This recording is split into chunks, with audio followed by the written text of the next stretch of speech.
그래서 이 요령 똑같이 세컨샷에서도 적용을 하실 수 있으니까 이번 영상을 잘 보시고 비단 그린 주변 혹은 뭐 한 30m, 50m, 100m 이런 거에 차이를 두지 마시고 같은 요령으로 같은 방법으로 저희가 적용해서 치실 수 있으니까요.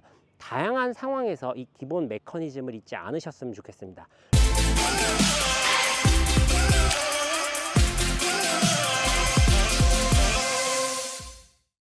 안녕하세요. 배움을 드리는 프로 배울입니다.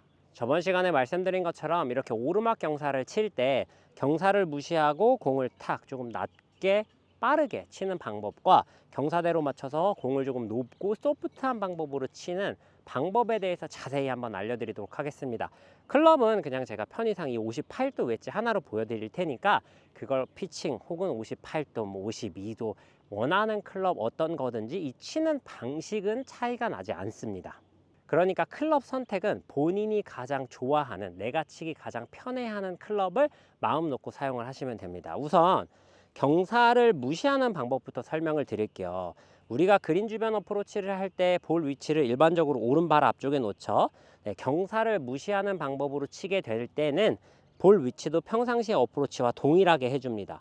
이때 중요한 포인트가 있는데 발을 평상시처럼 거의 11자로 서거나 혹은 오픈을 한다고 해도 지금처럼 조금만 오픈하게 되면 왼쪽 무릎이 굉장히 많이 튀어나오게 돼요. 그럼 스윙을 하면 이 왼쪽 무릎이 걸리적거려 가지고 자꾸 이렇게 번쩍번쩍 일어나는 실수가 나올 수 있거든요. 그래서 이런 오르막 경사에서 어프로치를 하실 때는 왼발을 뒤로 이렇게 과감히 빼줘 가지고 무릎의 정렬이 평상시와 같게 맞춰 주시는 게 좋아요. 그래야 체중도 실제로 5대5 딱 중립에 맞춰서 유지할 수 있지, 5대5로 놔둔다고 하더라도 발이 평상시랑 마찬가지로 이렇게 일자로 정렬을 하게 되면 자꾸 오른쪽으로 눕는 이런 형태의 어드레스가 되거든요.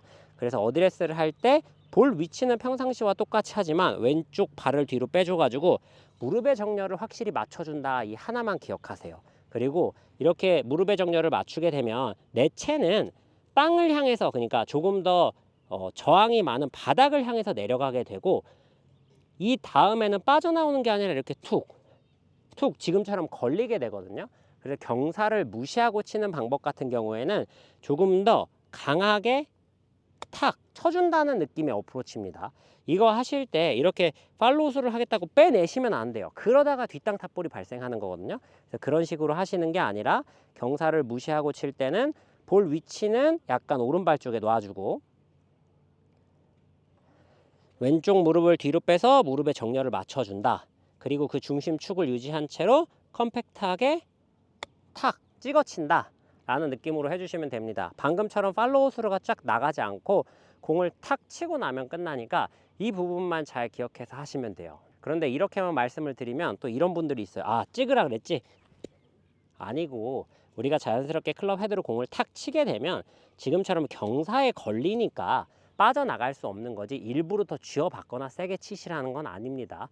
그리고 치고 나면 이렇게 팔로우 스루가 짧게 끝날 거니까 조금 더 강하게 탁 쳐주는 듯한 느낌을 가져야 거리감을 맞출 수 있어서 표현을 그렇게 하는 거지 엄청나게 막 쥐어박으시라는 게 아니에요. 경사를 무시하고 치는 방법이 도수가 높은 클럽으로, 클럽이 누워있는 클럽으로 치시는 골퍼분들에게는 조금 더 유리할 수 있고요. 그리고 그렇게 치지 않고 나는 피칭이나 뭐 50도 같이 로프트가 조금은 서 있는 웨지를 주로 사용을 하시는 분들은 어쩔 수 없이 경사에 맞춰서 서셔야 됩니다. 그런데 이렇게 경사에 맞춰서 설 때는 볼 위치부터가 완전히 달라요. 아까는 경사를 무시하고 칠 때 오른발 앞에 우리가 일반적인 어프로치를 하는 곳에 놨죠. 그런데 경사를 이렇게 맞춰서 어드레스를 하실 때에는 볼 위치가 지금처럼 왼발에 가깝게 있어야 결대로 올라가면서 치기가 좋습니다. 그래야지 공도 잘 맞지만 애초에 목적인 높은 탄도로 갔다가 런이 없는 공을 만들어낼 수 있기 때문에 너무 걱정하지 않으셔도 됩니다. 볼을 왼쪽에 놓는다고 해서 특별히 더 뒷땅이나 이런 게 발생하지 않아요. 왜냐하면 이 뒤에 땅 자체가 이렇게 평행하게 되면은 이 정도 높이일 텐데 이 정도 높이가 아니라 바닥에 애초에 공간이 조금 있기 때문에 클럽을 우리가 이렇게 볼을 왼쪽에 놓고 클럽이 낮게 혹은 밑에서 위로 퍼올린 듯하게 온다고 하더라도 꽤 많은 공간을 차지하고 있기 때문에 뒷땅이 날 염려는 하지 않으셔도 됩니다. 오히려 탑볼만 좀 주의하시면 돼요. 그래서 경사에 맞춰서 칠 때는 볼 위치를 왼발 앞쪽에 놓는다. 그리고 스탠스를 좁게 서는 게 아니라 안정감을 가지기 위해서 이때는 평상시 어프로치보다 거의 2배 혹은 3배의 간격만큼 꽤 넓게 서주시는 게 좋습니다.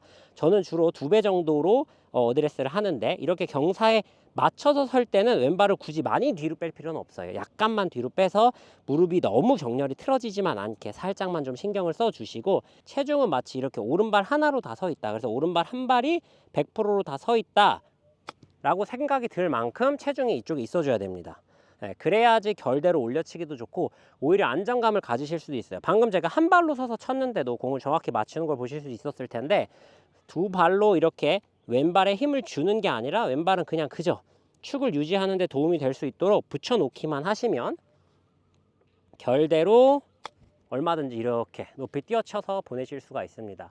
그래서 이런 같은 오르막 상황, 그린 주변 상황에서도 이렇게 다양한 방법들로 칠 수 있다는 거. 그리고 제가 혼자서 영상을 찍는 1인 크리에이터다 보니까 지금 이 상황이 세컨샷에서도 동일하게 적용이 될 수 있는데, 그 부분을 보여드리기가 사실 좀 어려워요. 예를 들어서 뭐 한 100m, 150m에서도 이것과 마찬가지로 이런 요령들이 존재하거든요. 그래서 일반적으로 그런 상황에서도 마찬가지예요. 거리가 짧게 나가는, 즉 로프트가 누운 클럽으로 세컨샷을 하실 때를 예를 들어볼게요. 뭐 한 100m쯤이다 라고 이해하고 생각을 해보세요. 로프트가 누운 클럽으로 100m가 가는, 즉 샌드를 쳤는데 100m가 가는 장타인 골퍼가 있다면, 그럴 땐 이렇게 결대로 누워서 치는 것보다는 결을 무시한 채로 콕 하고 찍어주는 듯한 형태의 샷을 하시는 게 거리감을 맞추는 데 도움이 됩니다. 그런데 만약에 같은 100m를 치는데 나는 거리가 너무 짧아서 뭐 7번 아이언, 6번 혹은 유틸리티 같이 긴 클럽을 쳐야 된다 라고 생각을 하시면, 긴 클럽을 치시는 분이 이렇게 경사를 무시하고 공을 빵 치면 이 앞에 아까처럼 굴러가겠죠. 그래서 이 요령 똑같이 세컨샷에서도 적용을 하실 수 있으니까 이번 영상을 잘 보시고 비단 그린 주변 혹은 뭐 한 30m, 50m, 100m 이런 거에 차이를 두지 마시고 같은 요령으로, 같은 방법으로 저희가 적용해서 치실 수 있으니까요. 다양한 상황에서 이 기본 메커니즘을 잊지 않으셨으면 좋겠습니다. 로프트가 서 있는 클럽은 결대로 맞춰서 치고, 로프트가 누워 있는 클럽은 결대로 맞춰서 치기도 하지만 주로 결을 무시하고 많이 친다. 이렇게 기억을 하고 연습을 해보시면요, 훨씬 더 높은 성공률을 보이실 수 있을 겁니다. 오늘 영상 시청해 주셔서 감사합니다. 이상 배우리 프로였습니다.